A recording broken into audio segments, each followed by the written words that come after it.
The idea is that reality is a pain in the ass. That everybody lives and dies. And that's why I suggest again to some of you people to read Mark Twain's Mysterious Stranger. And in that book, the devil comes to town and he says something like this. He looks around the people and he says, I don't amount to much.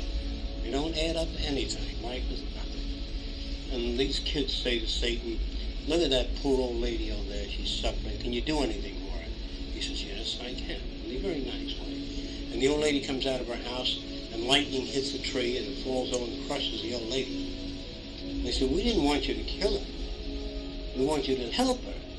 He said, well, if the tree didn't hit her, she would have lived another 30 years and suffered from cancer and heart disease and pain and misery. And I had the tree fall over and put an end to that. Now, the stories are so strange in The Mysterious Stranger, you get a new way of thinking. I'm not suggesting that that's good, but it's a different way of thinking.